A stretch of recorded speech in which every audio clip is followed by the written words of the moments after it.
sana di negeri Konoha, pendusta dipuja.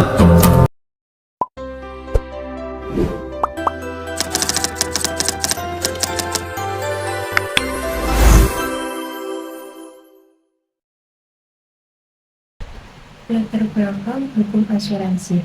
Hukum asuransi merupakan komponen penting dalam sistem keuangan modern yang memberikan perlindungan terhadap berbagai risiko hidup seperti kerugian materi, masalah kesehatan, atau kematian. Hubungan asuransi didasarkan pada perjanjian antara perusahaan asuransi sebagai penanggung dan masyarakat sebagai tertanggung. Namun, industri asuransi Indonesia menghadapi tantangan serius berupa isu gagal bayar klaim yang menimbulkan kekhawatiran masyarakat. Beberapa kasus gagal bayar dalam tahun terakhir telah menurun tingkat kepercayaan masyarakat terhadap industri asuransi. Kepercayaan yang menurun dapat mengurangi minat masyarakat menggunakan produk asuransi, sehingga menghambat pertumbuhan sektor ini, padahal kepercayaan nasabah sangat penting untuk kelangsungan industri. Pengertian dan kedudukan asuransi. Asuransi adalah perjanjian antara dua belah pihak, di mana pihak satu berkewajiban membayar iuran atau kontribusi, sedangkan pihak lainnya memiliki kewajiban untuk memberikan jaminan sepenuhnya kepada pembayar iuran apabila terjadi sesuatu yang menimpa pihak pertama atau barang miliknya sesuai dengan perjanjian yang telah dibuat. Dasar hukum utama menurut Undang-Undang Nomor 40 Tahun 2014 tentang perasuransian yang menggantikan Undang-Undang Nomor 2 Tahun 1992. KUHP Pasal 246 mengatur perjanjian antara penanggung dan tertanggung dengan kewajiban memberikan ganti kerugian. Tujuan asuransi memberikan perlindungan terhadap risiko keuangan yang tidak pasti dan mengalihkan risiko kepada penanggung. Yang selanjutnya, unsur-unsur asuransi menurut KUHP Pasal 246. Kesepakatan yang memunculkan perjanjian asuransi dengan syarat-syarat tertentu. Yang kedua, penanggung sebagai pihak yang menerima pengalihan risiko dari tertanggung. Yang ketiga, premi sebagai imbalan ini tertanggung kepada penanggung. Yang keempat, peristiwa yang belum pasti sebagai objek pertanggungan. Yang kelima, ganti kerugian sebagai kewajiban penanggung kepada tertanggung. Yang selanjutnya ada jenis-jenis asuransi. Asuransi yang berkembang dalam praktik usaha perasuransian terbagi menjadi beberapa kategori berdasarkan jenis perlindungan dan prinsip operasionalnya. Penggolongan ini penting untuk memahami karakteristik dan kebutuhan spesifik setiap jenis asuransi. Yang pertama, asuransi konvensional. Terdiri dari asuransi jiwa, asuransi kesehatan, asuransi kendaraan, dan asuransi properti.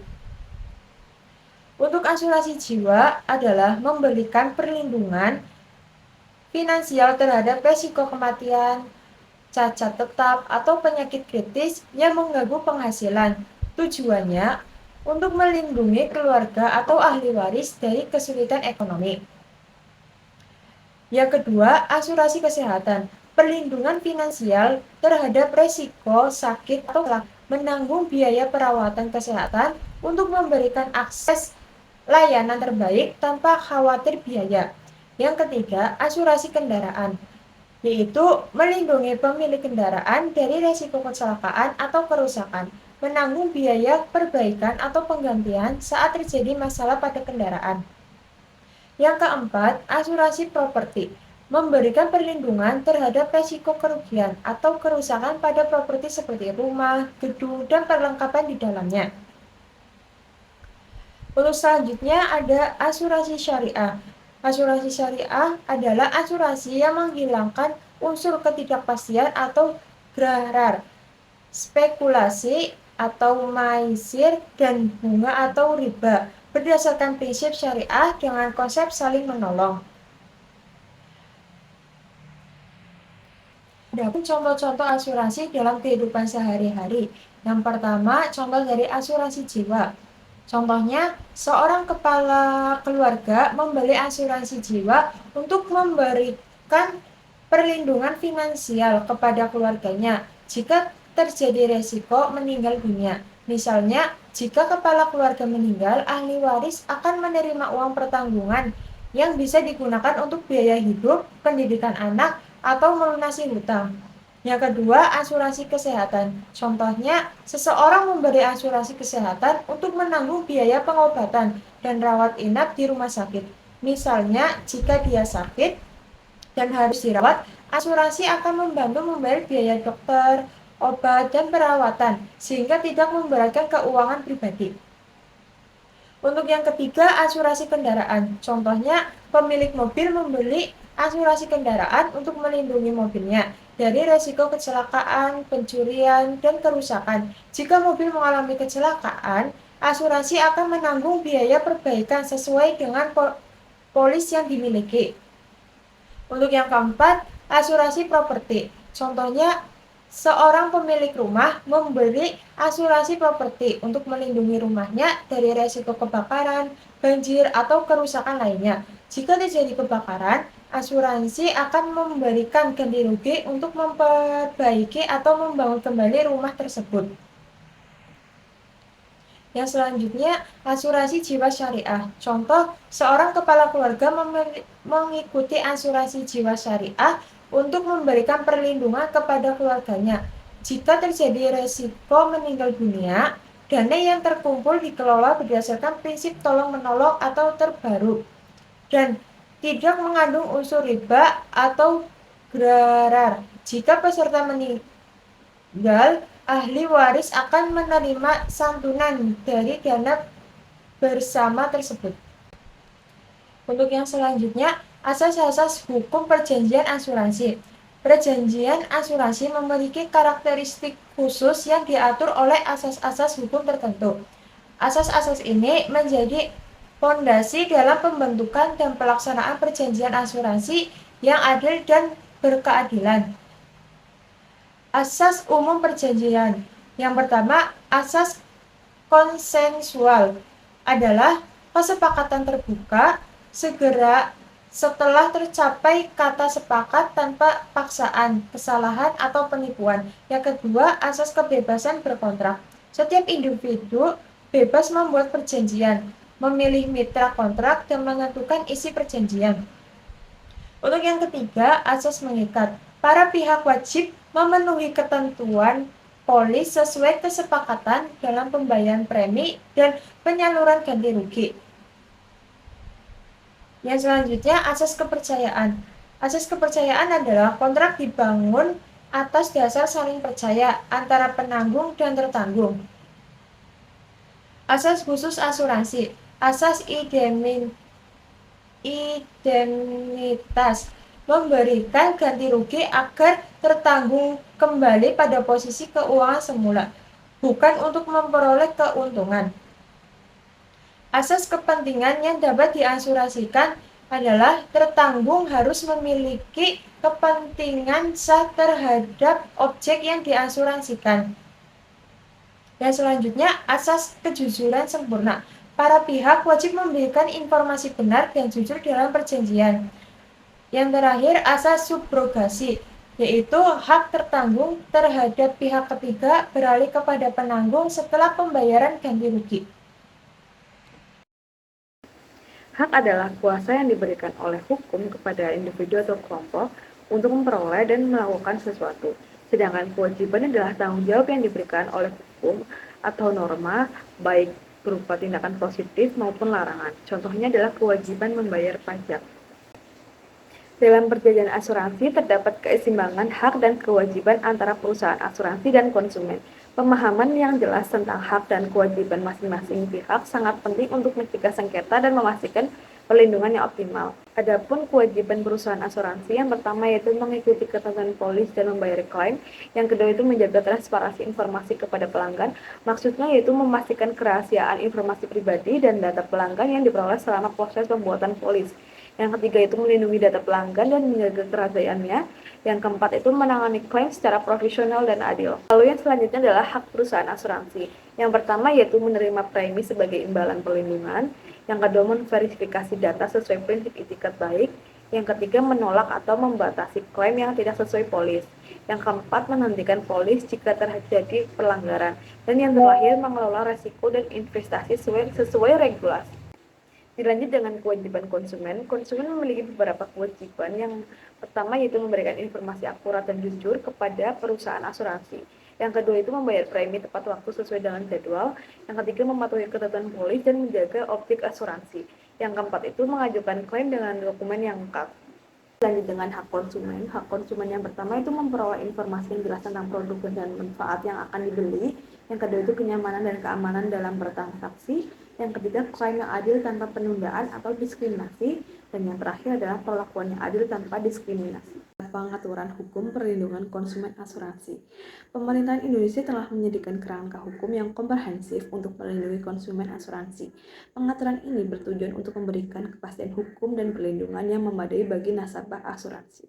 Yang pertama yaitu Undang-Undang Nomor 8 Tahun 1999 tentang Perlindungan Konsumen yang memberikan jaminan kepastian hukum untuk melindungi konsumen asuransi.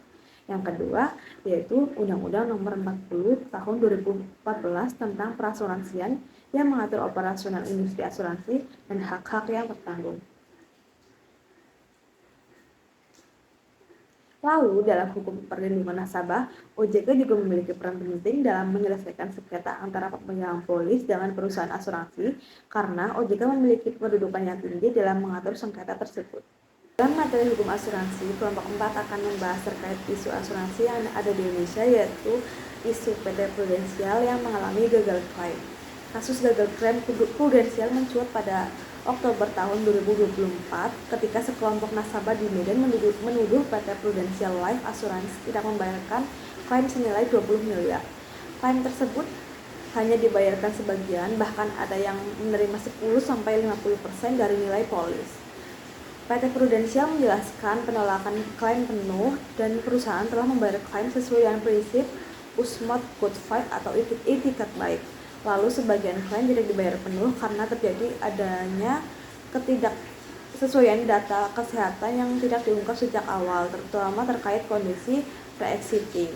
Pihak nasabah mengaku sudah melaporkan kasus ini ke OJK, namun penyelesaian yang ditempuh tetap harus menggunakan jalur non-litigasi melalui komunikasi langsung dengan nasabah dan mekanisme LAPS SDK. Hingga Desember tahun 2024, Prudensial menyatakan kasus tersebut telah rampung, di mana penjelasan detail sudah diberikan langsung kepada nasabah yang bersangkutan. Meski demikian, PT Prudensial tidak merincikan apakah klaim 20 miliar tersebut akan dibayarkan atau tidak, karena dari berita yang saya baca, PT Prudensial tidak menjelaskan kepada para wartawan atau berita terkait pembayaran 20 miliar tersebut. Dalam jangka panjang, jika isu ini sulit diselesaikan, maka akan berdampak buruk bagi kehidupan di masa yang akan mendatang. Karena apa? Karena perusahaan asuransi bisa saja mengalami gugatan hukum dari para nasabah yang dirugikan. Lalu adanya rasa kecewa terhadap asuransi yang menjadikan para konsumen enggan untuk membeli produk asuransi lagi. Dan akan merugikan para perusahaan asuransi lain karena pelanggan akan memberikan pengalaman negatif yang merusak citra asuransi. Yang terakhir, dampak yang paling parah adalah ketika ada konsumen yang memviralkan kekecewaannya di sosial media yang akan langsung mengundang hujatan untuk menurunkan minat pembelian terhadap produk asuransi. Dari kasus yang sudah dijelaskan sebelumnya, ada dua mekanisme penyelesaian. Yang pertama yaitu non-litigasi.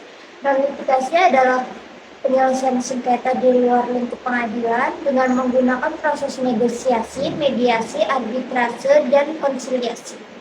Apa sih perbedaan negosiasi, mediasi, arbitrase, dan konsiliasi? Yang pertama, negosiasi. Negosiasi yaitu penyelesaian langsung antara para pihak tanpa melibatkan pihak ketiga. Yang kedua yaitu mediasi. Mediasi adalah penyelesaian dengan bantuan mediator netral untuk mencapai kesepakatan. Yang ketiga yaitu arbitrase. Arbitrase adalah penyelesaian oleh arbiter yang keputusannya mengikat para pihak. Dan yang terakhir ada konsiliasi. yaitu penyelesaian dengan konsiliator yang membantu mencari solusi damai. Keunggulan dari non-litigasi ini yaitu biayanya lebih murah, waktu penyelesaian lebih cepat, prosedur lebih fleksibel, saling menguntungkan, dan kerahasiaan terjaga. Mekanisme penyelesaian sengketa yang kedua yaitu litigasi. Litigasi merupakan penyelesaian sengketa yang dilakukan di pengadilan yang kewenangan mengatur dan memutuskannya dilaksanakan oleh hakim serta para pihak yang bersangkutan atau para pihak yang bersengketa saling berhadapan satu sama lain untuk mempertahankan hak-haknya di muka pengadilan. Yang selanjutnya yaitu ada penguatan sistem asuransi. Untuk mengatasi permasalahan gagal bayar klaim dan memulihkan kepercayaan masyarakat diperlukan langkah-langkah strategis yang melibatkan semua stakeholder dalam industri asuransi. Yang pertama yaitu penguatan regulasi. OJK perlu memperketat pengawasan terhadap perusahaan asuransi, terutama dalam hal manajemen risiko dan pengelolaan klaim. Sanksi yang tegas bagi perusahaan yang gagal bayar klaim. Yang kedua yaitu transparansi informasi. Perusahaan asuransi wajib memberikan informasi yang jelas dan transparan tentang produk, prosedur klaim, dan kondisi keuangan perusahaan kepada nasabah. Yang ketiga yaitu digitalisasi proses. Implementasi teknologi digital untuk mempercepat proses klaim, meningkatkan efisiensi operasional, dan memberikan layanan yang lebih baik kepada nasabah. Yang terakhir yaitu edukasi konsumen. Program literasi asuransi yang komprehensif untuk meningkatkan pengalaman masyarakat tentang hak dan kewajiban dalam perjanjian asuransi.